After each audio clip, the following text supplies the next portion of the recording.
is just so intimate. It's like, I mean, you're holding hands with the rhino. To touch on like my disability is something that I haven't always shown. And especially like a picture, wow, like my hand, like that's my hand. It doesn't look like everyone else's. So that picture is the most unique picture possible. That moment of near disaster. And with difficulty kept my course. Of chimpanzees in the wild. It was for us the pleasure of discovering. Liv Stone, 3-time world champion. Hi. Oh my God. Surfer extraordinaire, conservationist. How was the surf this morning? Was it good? Yeah, it was kind of good. There were a ton of people out there, and they're like all guys, and I was like, ah! I was the only girl out there, but it's okay. I got some good ones and then came in. What like in terms of your surfing style, you're mostly shortboard, right? I've seen some pictures of. Yeah. See, I got a picture of your surfing here. Oh my God. Oh, yes. Look at that. That was just from the other day. That was like one of the best waves I've ever gotten at the Oceanside Pier. And my friend was in the water filming, and it was just like perfect. You know, like when the perfect moment lines up, then the perfect shot is just like magic. But yeah, I usually shortboard. I've tried a lot of surf filming, and that moment is very elusive, right? It's like it's half a second, and you got to get it perfect. Yeah, it was like magical. I got out of the water, and I was like, "Did you get it?" And he was like, "Yeah," and it was perfect. It was super cool because he was in the water, and water shots are really difficult. Everything's moving. Because you have like the water housing and everything. Yeah, so I was like super stoked that he got The that. camera's moving, the wave's moving, the location of where it's gonna peak is moving, and then you gotta like just be there at the right time. And then on top of that, you got all the other surfers that are trying to go for the same wave. So yeah, exactly. You know, it's like this one image must have taken weeks to try to get, or was it? How long have you been? Actually, well, okay, so actually, like the day before that, I paddled out and I was like, "Hey, Chris," his name's Chris Grant. So, "Hey, do you want to come out and film? I would like love to get some water shots. Haven't gotten water shots in a while." And so the day before that, it was kind of meh. Like I didn't get a lot of really great waves because you can never really control the conditions out there, and also the people and just the waves and everything. So I didn't get really many great waves like that wave. And I was like, "Hey, that wasn't like the best session I've ever had. Do you want to come out the next day?" And then that's when we got it. So honestly, it only took 2 surf sessions. So I was like super stoked. And I was so lucky because when that wave came through and I got that really good turn and landed it, I felt really great. And then the ocean just kind of went flat. And there was like nothing else for like 30 minutes. So I feel like it was so meant to be that that wave rolled through because I was like really hoping for a good shot and it worked out. What is it about surfing that you love? I mean, I'm a surfer. I know for me that it's almost hard to explain, but not really. I mean, there's a lot to love about it. But for you, I know you started surfing at the age of what, 14, and went on to be a pioneer and a leader in the world of adaptive surfing and just surfing in general. So, what is it that drives you? For me, I think it's more than just the sport and just the competitiveness of it. Um, you know, I've loved my experiences competing and stuff, but for me, it's more of my everyday lifestyle, and it's a kind of a getaway for me and an outlet where I can just go out into the water, forget about like the stresses of school or whatever I have going on, and I can just like disconnect. And I also feel like really close to nature.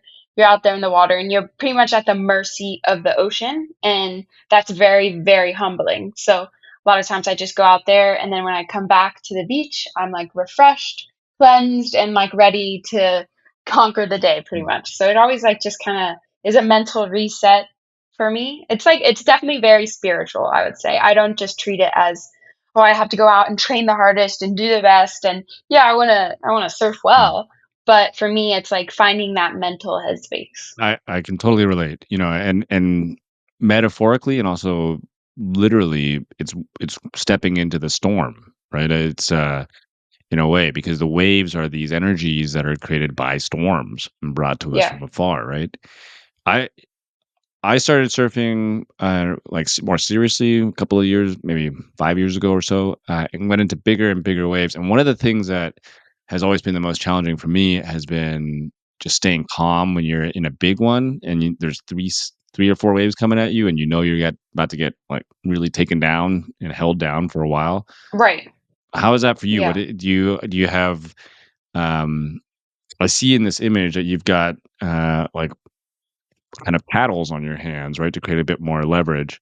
How is it? Yeah, I call them, aquatic prosthetics, that's, like, the official term, but they do look like paddles, and they just go on my hands, like, right here, there's 2 straps that just strap on, and they're pretty much the, circumference of someone's just kind of regular, quote, "normal" hand, so that gives me paddle power, and I'm able to paddle out past the waves, but I do prefer breaks that are like, have a channel, and I'm able to get out a little easier because getting out and piling into the waves are definitely one of the hardest things for me. Like when I'm up surfing, it's like, I feel like I do really well, but what I struggle with a lot is the paddling out. And those paddles really, really help me. But when it does get big, to be honest, I'm not going to like fudge it and say like, "Oh yeah, I love going out on big days," because I went out yesterday and it was kind of big and I got out there. I don't know how I got out there, first of all.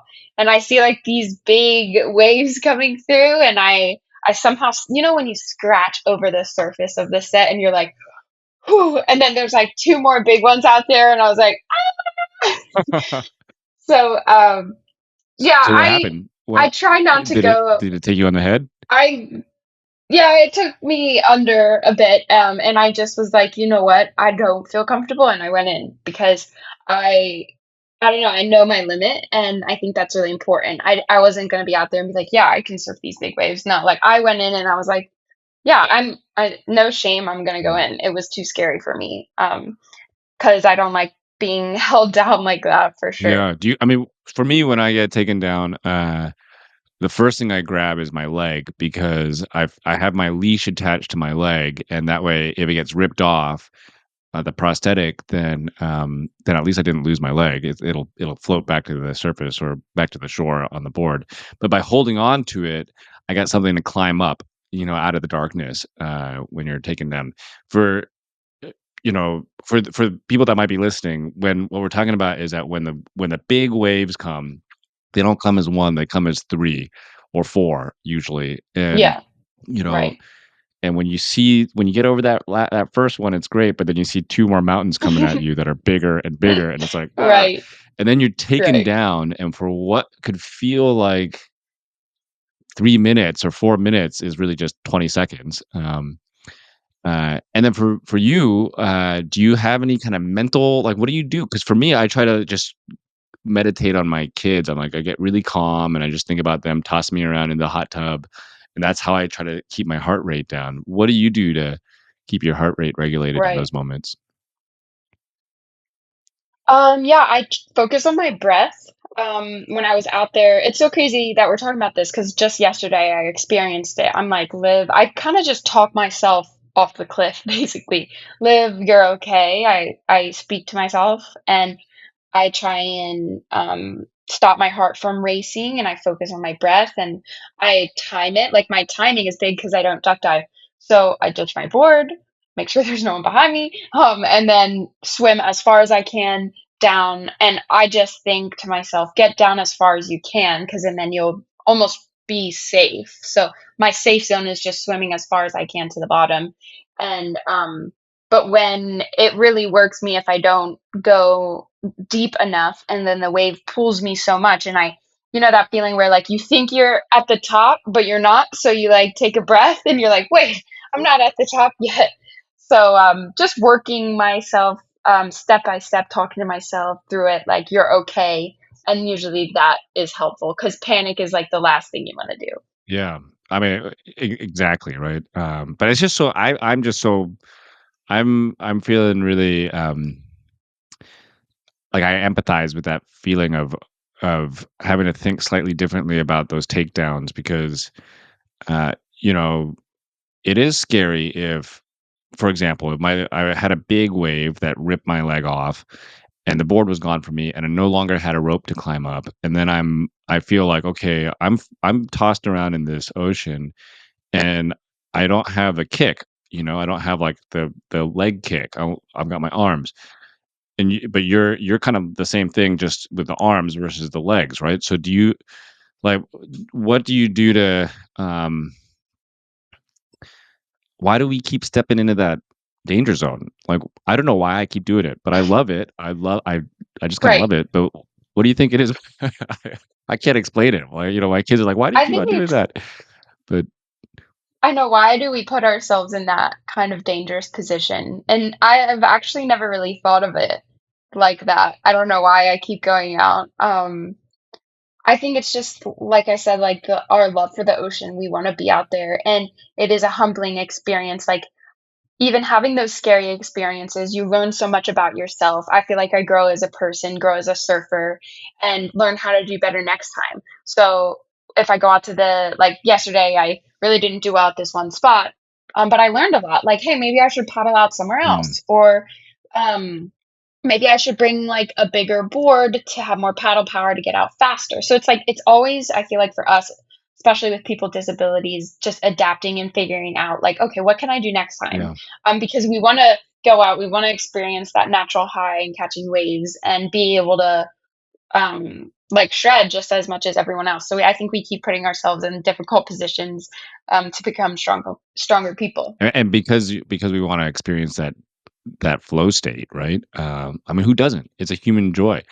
Have you ever been in a barrel? I saw a picture of you online inside, it looked like, maybe one of the maybe was that Texas, or where was that? The wave pool. Was the wave pool That was yeah, that was Kelly Slater's wave pool. in Lemoore? Um yes. Have you ever been there? Ranch. Oh, yeah. It's like the best place in the whole world, I'm convinced. Like you're in the middle of like the desert and like you're like there's no waves here. It's kind of like a random little town. And then like these gates open, it's like Jurassic Park and you pull in and there's just like this perfect left or right coming through and I'm like so yeah, I went for like the day one time and that was the my first ever barrel was at the surf ranch. Yeah, me too. Oh, I haven't gotten a real one yet. I mean, I've gotten into a real one, but I haven't made it out of a real one. But real, natural, I guess nature's barrel.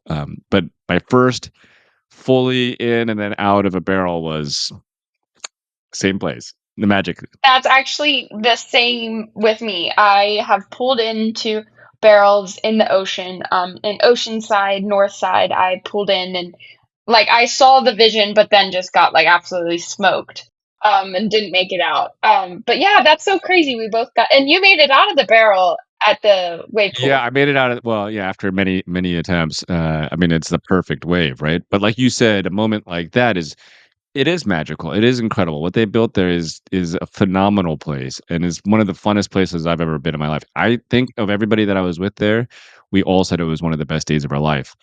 But this is nature, and nature's unpredictable. You can never predict where that moment of the wave is gonna be, so it's just infinitely harder, to line up out in the real world. But Yeah, seeing I it agree. Like when I know, like the feeling of being inside a barrel, like even if you don't make it out, it feels like the world stops. And like for me, it's that sound.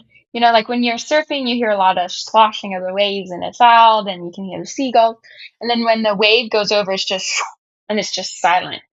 And you can hear the water right next to your ear and you can feel like the power of it. Well, unless you're going backside, it would be this way. But yeah, it's just it's unmatched. The feeling you just that's why surfers keep going out in big, heavy conditions. Yeah. Wow. You couldn't have said it better, it's like we're chasing some kind of existential feeling, right? I've heard people say that time stops. Everybody says, different things. I've heard people say that they hear the or it's completely silent. I've heard people say that they feel like, they're on some super intense drug, or something, but it's like Yeah. my reason for becoming obsessed with the barrel didn't start off with ever thinking that I could ride it. It was in I talk about this story a lot, but I think it's relevant to this, is that, I saw a picture of Mike Coots. I'm sure you know Mike, you guys are buddies, and, Yes. Oh, I love that shot. the reason why it's framed is because the moment I saw it, I was sitting in a hospital bed, getting my leg cut off, and I had no idea what it would be like. I had no idea if I'd be able to walk normally or do anything that I used to do, and all of a sudden I see this picture of somebody inside that chandelier room, and Right. it made me rethink from the outside what I could do. But then I think about a person like that's a perspective where he gave me this like this image of where the crystal ceiling is. And I'm sure you've had this experience where people will come up to you and say, you made me rethink what was possible for me. Uh, but then I talked to Mike recently on a different podcast, and I think if I had to ask again, it was like when he started out, nobody was really doing it. There wasn't a lot of amputees surfing. He was told he shouldn't surf. He was told that it would destroy his leg, uh, there was all these outside perceptions that were being placed on him that he had to break through and choose to create another narrative. Did you have a similar experience? I mean, because I don't know, it must be that there's a lot of from when you were 14 till now, there's been a big journey, but before that first day of surfing, there must have been a lot of outside projections of safety concerns and other things like that. Like, Yeah. how'd you grapple with that? Yeah, when I was first learning, there was a lot of uncertainty on like how to adapt. Like in the beginning, I wasn't even using the paddles that we were chatting about because I just didn't know. Like it was a step-by-step process. And I think when I first started, I had a lot of outside noise. Like I think that's what you're getting at. Like a lot of people telling you, no, you shouldn't do it this way. You need to do it this way, or you can't even be in the water. And I've had a lot of outside noise and it comes from a good place. People do just want to help. Like, oh, you should be able to just pop up right to your feet. You have to get to your feet right away. There's no needed feet. There's no this. Like, you have to do that. You have to get to your feet. And I'm like, well, okay, like then I'm not ever going to be able to surf. Like, I can't. Like, I physically can't. I don't like saying that word, but I really cannot do that. And so I just kind of had to put a lot of those noises away. Oh, you should be riding a longboard. You have such good style. Or you should, a lot of people they think, I guess, what they think what's best, I guess. But I think you really just have to like my coots was like, well, no, I'm gonna go out and surf and I'm gonna do it my way and I'm gonna shred. And I think everyone has I like saying this a lot. I come back to it. It's like everyone has their own unique style. Like I surf with from my knees to my feet. I have paddles. Like I have to adapt certain ways. And that's just how I surf. Like I've had a lot of outside noise people telling me to surf differently. But once I feel like I shut that out a couple of years ago, I grew as a person and grew as a surfer. And I feel like my surfing took off without trying to nitpick each and everything like that I was doing. Mm. If that makes It sense. makes a ton of sense. Is when you clear out the noise of basically external perceptions, and then you find the frontier that you've got for yourself. Yeah. Right. The other thing that was interesting that Mike said, that I listened to was he at first was kind of like his injury was a shark attack, as everybody that might have listened to the previous podcast Right. knows. I heard it in one interview of his that it was hard for him at first to want to wear shorts. I mean, he lives in Hawaii. That's gonna suck, right? Uh, and then it wasn't until he started really coming to, I mean, both with surfing and other things like showing and sharing his story on social media and elsewhere that he started to really realize that, hey, I don't need to hide this. For me, I remember the first time I stared in the mirror after my leg was removed, and I'm like, wait, I look different than I did for the last, X number of years. I was like, well, what, like, who am I now? And looking in the Right. mirror, I remember also having those moments where it was like, well, what are people going to think of me? And you know, I just want to know what I've heard you say this before, where it was like surfing might have been a big critical thing for you as well in that journey of self perception.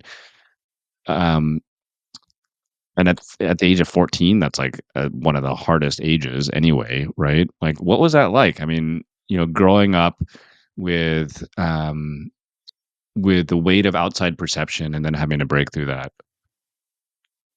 Yeah. Well, I think when I was younger, I grew up with this disability, so I just kind of adapted along the way, and I don't feel like I didn't learn new things like you would have learned to walk again. I kind of just was blessed in that way to where I didn't know differently, so I can kind of I can't understand what you went through, but I can understand that I came from being very self-conscious about my disability to being confident in who I am.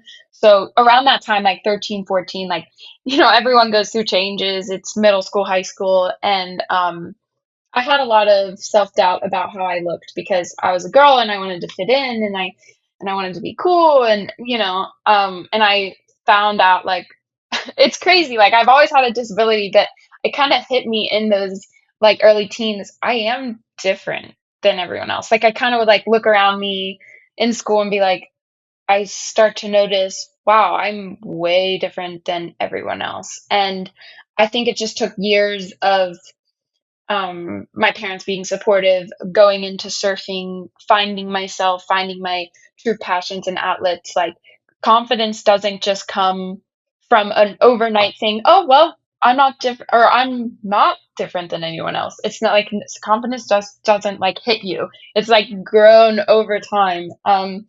And yeah, it's just been like an ongoing process of learning to love myself, and it's still an ongoing process. I still have days where like I find kids staring at me and I'm like, "Ugh, like I really didn't need that today. Mm. Like, can I just be like go into a grocery store and not have someone say something to me?" So some days I get a little like, "Ugh," but then I have to realize like I am blessed and lucky to have these opportunities that I do to be alive, to be healthy, to be mentally and physically fit. And I just think of like those positives and it keeps me going. Yeah, and the community, right? You mentioned your family. You sent me that image. Who's that? Is that Yeah. mom? Yeah, that's my mom. Oh, Yeah, my mom comes with me like every day when I go surf. So she films and I surf and so she captures a lot of my what a waves. mom. And then we go. Yeah, she's the best. She's been like my number one supporter since day one. Wow. Yeah, for me, it was my son and my daughter. They're like, "There's no excuses, dad. Let's go. Let's climb the mountain," I can't thank them enough. Yeah, but I've been thinking a lot about the role of perception, from just a scientific Yeah, standpoint, like a neuroscience kind of thing. right. And it's like, you know, perception is so powerful, because we create our realities around it, right? And I was coaching softball. I'd never played team sports. I don't know how to play soft. I don't know how to play baseball. I didn't know what I was doing, right, at all. But the head coach, like the super coach, was like, "It's okay, buddy, you got it." And he sent me this video because it was for my daughter's team, and she didn't know what she was doing either. We None of us knew what we were doing. And he sent me this video about this thing called it was called the Pygmalion effect. And he's like, all my coaches have to watch this first. And it was just about how, if you go and you've got a team of 10 people and you're always favoring one person because you've got, as a coach, a greater expectation out of that person succeed. Uh, then that person will succeed more because of the fact that, not because they're more talented, but because they have this different expectation in their head of what is possible for them. That's constantly being reinforced. Versus if you got another person who you're like, he's okay at baseball, but he's not going to be a pro. So let's just make sure that we keep him involved. But sorry, Johnny. Johnny's in Johnny's in the other room. Johnny, you're probably really good at baseball. Um, but but the role of that negative or lack of expectation of success actually has this huge impact on that person's ability to show up the way they want to show up. They give up easier, and slowly over time, with each one of those reinforced narratives, they slip away and then they give up and they don't ever reach their full potential. And I just think that one of the things that I see in your story, and I'm not trying to project onto your story or anything, but I just want to know what you thought about this. Is is that you said you grew up and you had to realize that at some point you are different and to accept that, right? And the outside perception of, are you going to be able to swim in big waves, must have been this thing which you had to, like, literally rewrite in your own mind and say, "You know what? I am like, I'm not gonna not do what I love because I'm gonna keep trying." You had to Right. break through that sort of out external, Yeah. doubt. Uh, so what is it about your brain? Does that apply to other parts of your life? Do you like, is every part of your life this, world championship? It must be, right? Are you a gold medalist in everything? No, definitely not. I have like my flaws for sure, but I believe like mindset is everything. And you can truly push through like anything in life, like through whether it's like a surfing competition or like pushing through big waves. Like I kind of have that mental headspace when I'm working in school or I'm out in the wilderness and I come to an obstacle, I just kind of like slow down and I like talk myself through it. I know that sounds kind of strange, but like when you let your mind go like out and just go into panic mode and just like start self-doubting and become anxious. I mean, yeah, everyone has their days, but I try and just like look around me and see that wow, this world is so beautiful. I'm out here in this beautiful ocean. I'm blessed to be alive and healthy, and I just kind of I'm not always positive, like, there are days, like, when I'm not, for sure, but just try and walk myself through it, that's the biggest thing, and I think, also comparison is, like, the killer of love. I've heard that quote before, and I really like it because if I look at someone surfing or I look at someone's degree or someone's accomplishments, I'm like, "Oh, I wish I would be like that." Or like you said, like that baseball player that maybe wasn't as good as Then Billy. Johnny Johnny's wasn't not as so good as good. Billy. Billy's much better, yep.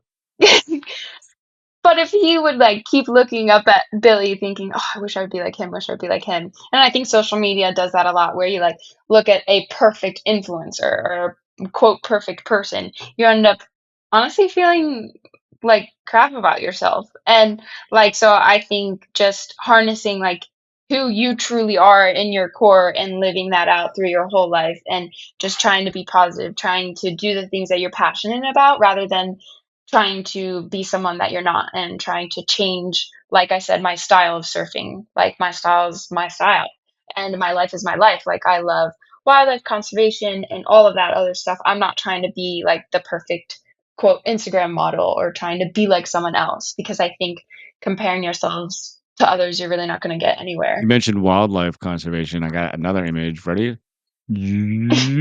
Oh, this one's cool. Yeah. Wow.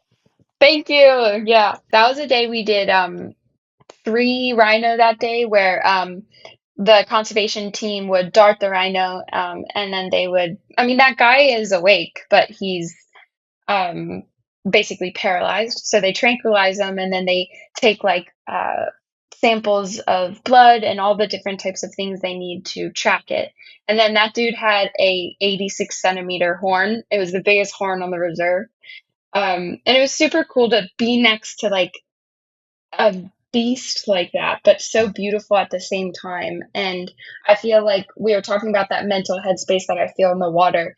And the way I feel out in the African bush and surrounded by wildlife and like at the mercy of the elements is how very similar to how I feel in the water. Mm, mm.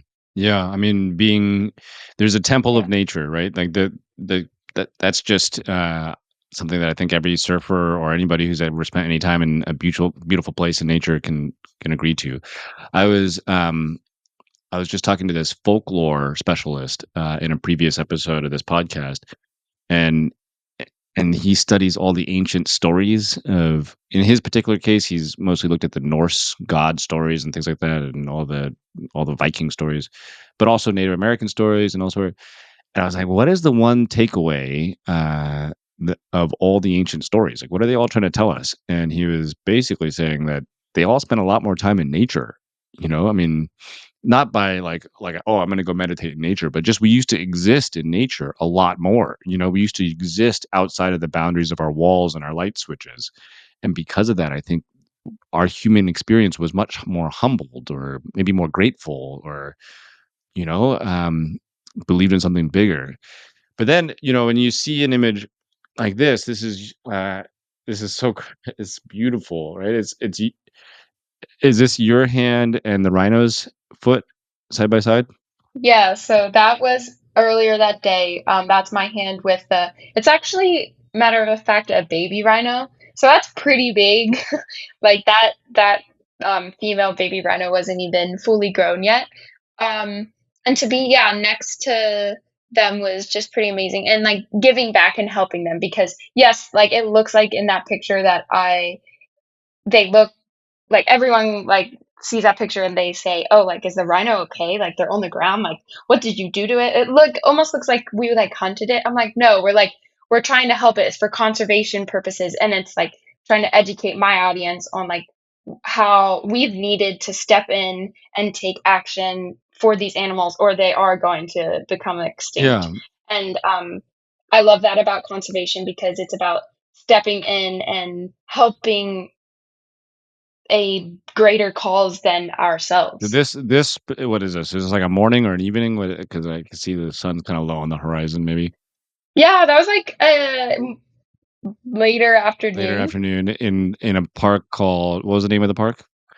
The conservation park? Maritaba. Meritaba in Limpopo, South Maritaba. Africa. Yeah. Um, and you've darted this rhino to take blood samples to monitor health and make sure that everything's okay. Yep. Tell me about the moment that I mean, what was like the moment that led up to this? What's the story behind this? Because I could tell that you were out in the field for a while and It's such a gnarly process. Like, so the vet comes in a helicopter because, rhino, you can't just like walk up to them and like dart them. That's not safe. So they are in a helicopter. I've never been up there. That's super cool. And they have a dart gun and then they shoot the rhino from above. I mean, they have to get like the perfect shot, like right basically in the rump. And then it takes a while for the medicine to kick in, and then we're on like walkie-talkies and radios saying, okay, like the rhino fell on this tree or whatever. So when the rhino's fully down and fully sedated, then the team comes in and they put the collar on the rhino to track their movements, mm, because obviously poaching is a big issue.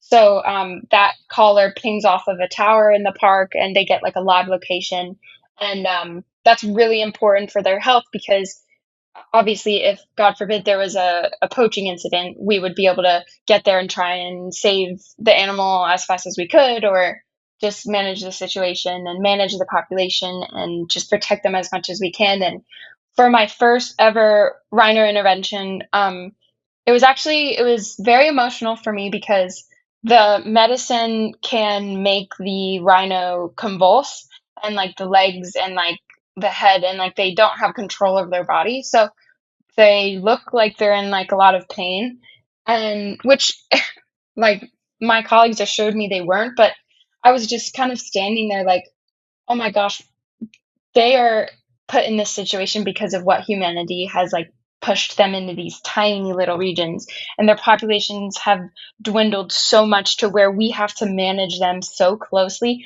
We have to have eyes on like all of the rhino in the park. I'm like, what has the world come to that we have to do this to them? And so it was a very like emotional experience for me. I didn't even like know how to react. I'm like mad that these guys are in these beautiful creatures are endangered, but I know that we have to step in and do something or they'll be extinct forever. So it's like yeah. it's a field that just brings me so much hope that like we can restore endangered species and yeah, it was a very impactful moment for me. And then you took this picture, which you sent me, and I just it's a very deliberate picture, right? It's not. I mean, it's very specific. It's your hand and the rhino's hoof touching, holding each other, and I mean, what's the symbolism behind this? I like what is going through like in you when you because I've seen this image as well with you and I think you had a similar image with the paw of a big cat. Your hand next to the paw of a big cat. What are you trying to say through this art?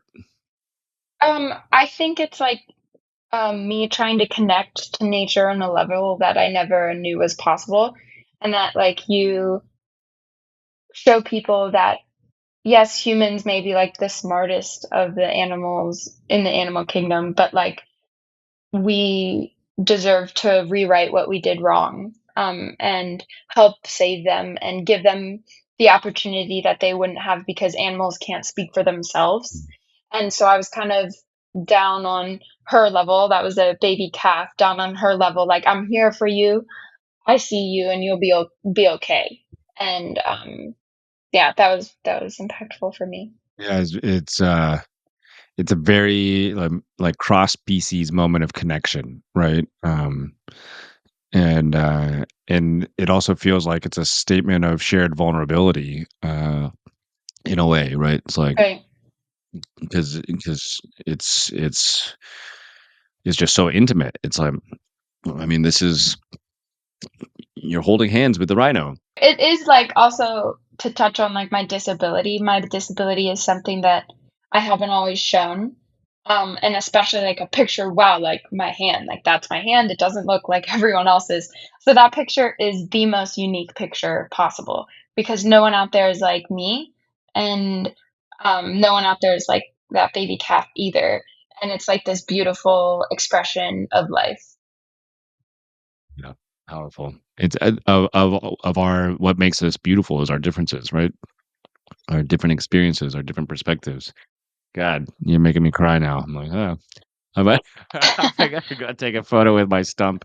It shows because I haven't, like when I have my prosthetic on, it's like, okay, I look kind of robotic and cool, but when I take my prosthetic off, I'm very vulnerable, and I'm hopping around, and it's like, okay, this is my raw, naked body, and it's different. It's a different, and I think you talking about that really, no, you really touched something. I appreciate that.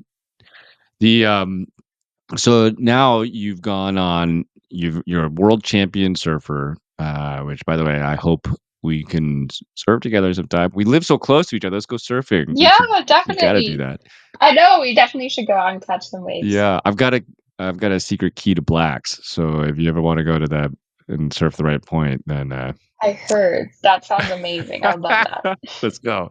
But the other question is, you know, you moved on to conservation, or not moved on. You've taken on conservation, and is there a merger of the two? Like, like will you be able to? Because Mike's working a lot with shark conservation, in the oceans, and are you going to start working in the oceans? Are you or you like what's your main focus now?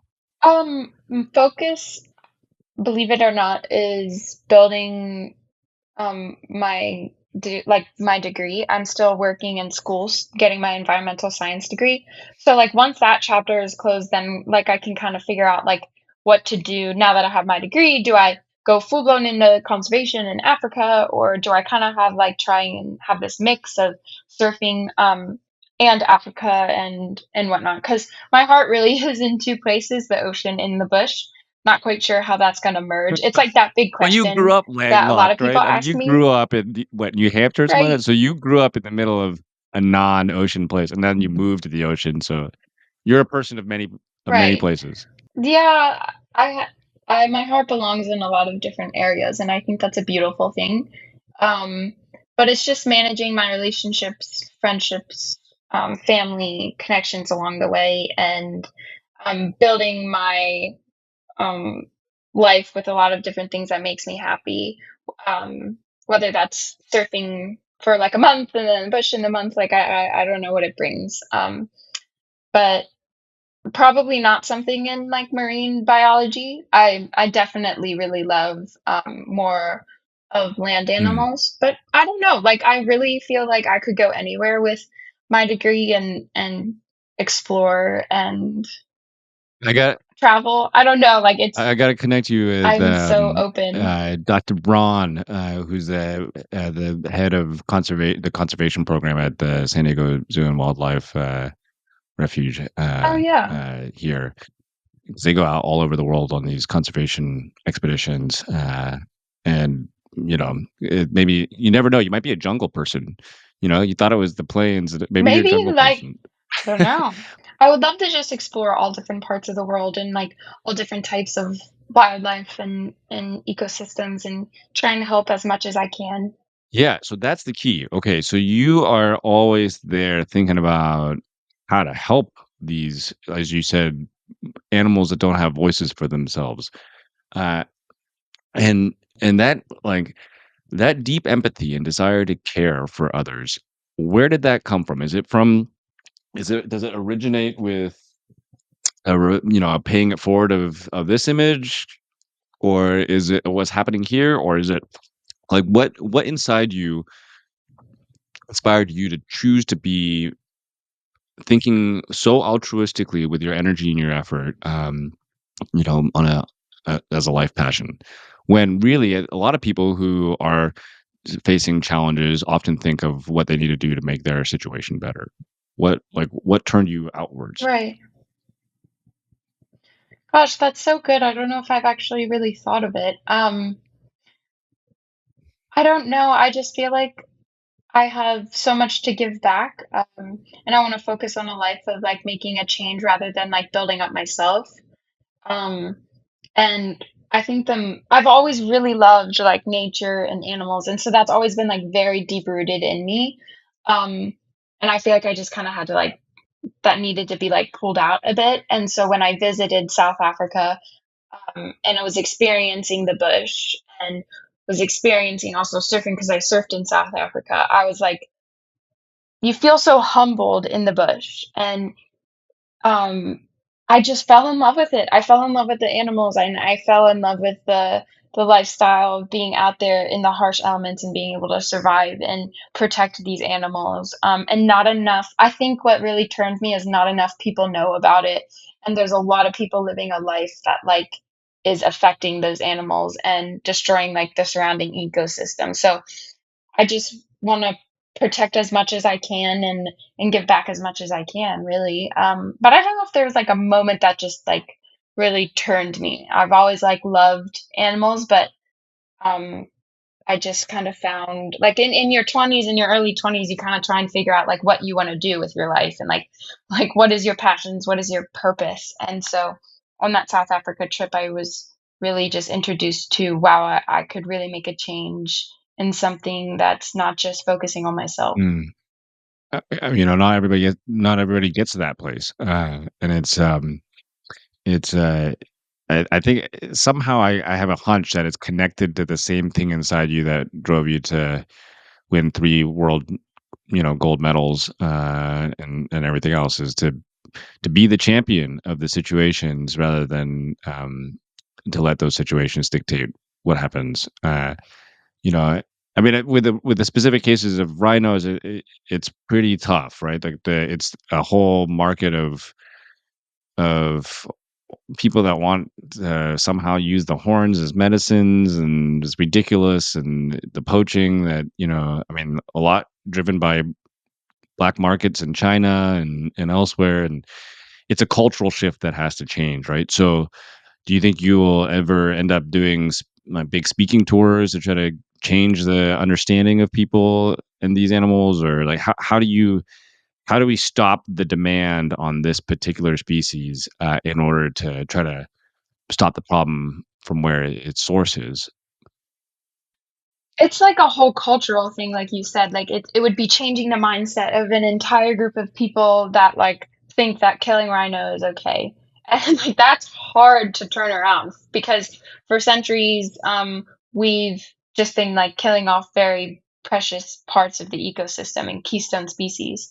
So, yeah, like, I would love to, like, speak more about it, different conferences or whatnot and just get like I said, give rhinos or whatever type of endangered species a voice that they can't have, and be able to defend them as much as possible. But I think it's also like posting on social media, like awareness. Like social media has more power than anyone really realizes. Because someone may see that post of the rhino and be like, "Wow, I didn't even know that that was going on," and then maybe go and sign a petition to help. Because of all those online petitions, like to help block some type of black market trade. Like there's all these like different like loopholes that you Mm. could do. So yeah, like hands-on field work for sure, and also bringing awareness through social Yeah, I media. mean, do you think that our platform is looking different than other people helps? I know for me, right? Like for example, when I do a lot of TV work with National Geographic and elsewhere, and I do public speaking, and part of it is like there's got to be something where it's just like, okay, I just look different, right? I just look different, and so there's something that the brain says, okay, well, that's not what I'm used to. Let me just like try to be a little bit more open minded. That happens to me all the time. Like if I got arrested in a in the middle of a coup in Sudan, and my team, we were all like, freaked out. And then I just pulled my leg pants up and I took my leg off, and it shifted the conversation entirely because the arresting officers were like, huh? What? Like it just put them on their back foot a little bit. Do you think that you would use your visual differences to try to put people on their back foot and make them rethink conservation in a different way? I mean, I know it sounds like a weird connection, but Yeah. No, that's fascinating. I really haven't thought of that. I kind of build a platform of people that would say, quote, find me inspiring. I don't know if you like that word, but a lot of people use it for people with disabilities. And so like they follow me because of a lot of different things I do. And I don't feel like it's just because I'm surfing, just because I'm a surfer. It's about me as a person. And I feel like I can spread my light through a lot of different avenues through conservation. Um, and just like be a light for that type of world and bring awareness for it. Because I think it really all starts with like environmental education, like what you're doing with National Geographic. You're educating a ton of people about something, whatever it do be, like about something people really need to know to change their mindset. One step at a time. yeah, yeah. And I mean, I think there's something very sacred about this image, where where maybe it's getting to the heart of what I was trying to figure out, which is, okay, you're showing yourself. You're basically being vulnerable. You're like, hey, look, I'm being vulnerable. And I feel like when people see somebody standing up and like, "Ah, la, la," they like if somebody's yelling at you to change your mindset, then you get immediately on the defensive.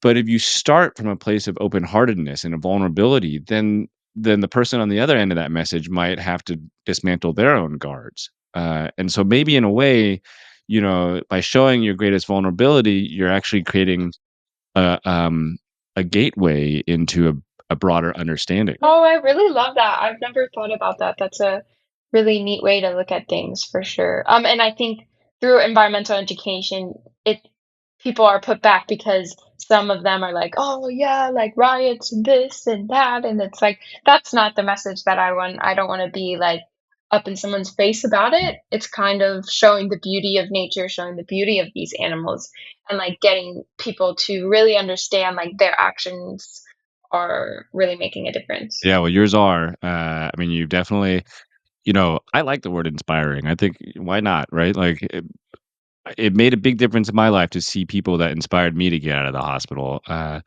But also to have mentors that made me see the world in a better way, that made me see nature in a different way. I've had people that like I've got good friends that have been doing conservation work, at the risk of their own lives, and it is inspiring because we need to be inspired. Like the world's imagined, it's created in our perceptions, so we got to inspire ourselves to believe in better things. And I see, I mean, that's you. You're doing it. Uh, well, Liv, this has been a pretty incredible conversation that needs to be followed up in the ocean, obviously. Let's call let's see if Kelly will let us into that surf ranch again. Do you think you? Yeah, not just we can drive up, knock on the door, be like, "Hello, we're looking for another barrel, please. I think there's like a whole Help!" yeah, there's a whole group of people that must just sit there on the outside waiting for that yeah, waiting for that door to open. It's so weird. You drive up in the middle of the night, right? Because the night before, and it's got all the like the spotlights. Like like from like a baseball field. And the image I get in my head when I saw that for the first time. Remember that? Did you ever watch the movie Field of Dreams? Way back. Okay, I've just Mm-mm. dated myself. Yeah, it's an old movie. It's a very old movie. It's very old. Kevin Costner, who's probably nobody, is like remember, he's still around. But it was this movie where, it's there's this line that says, "If you build it, they will come." And he Yeah, yeah. builds this baseball field in the middle of nowhere, and, these ghosts come and play baseball. I felt like that. I felt like one of those ghosts showing up into the middle of nowhere to ride the perfect barrel. Ah, It's kind of like a Twilight Zone that you're in, like, you're like, "Is this real? Like, am I really surfing the best wave ever?" It's, like, perfect. And you like, everyone there is, like, so nice. So, like, everyone's stoked to get in the water. It's, like, this whole experience. It was definitely probably the best day of my life, for yeah, sure. maybe the closing thought for this conversation would be, at least on my end, and you'd say your part, whatever you feel, but Yeah, the biggest takeaway I got from that one day was that what surfers call the stoke is infinite, and it is contagious, like, everybody's vibe, definitely. and I think that's what you bring to the world is stoke. I can feel it. Oh, thank you so much. I just want to spread positivity and joy because I think there needs to be more of it in this world where there's a lot of craziness going on, and I want to be a light as much as I can, even though I'm not perfect, but I try, and I really thank you so much, Albert, for having me on.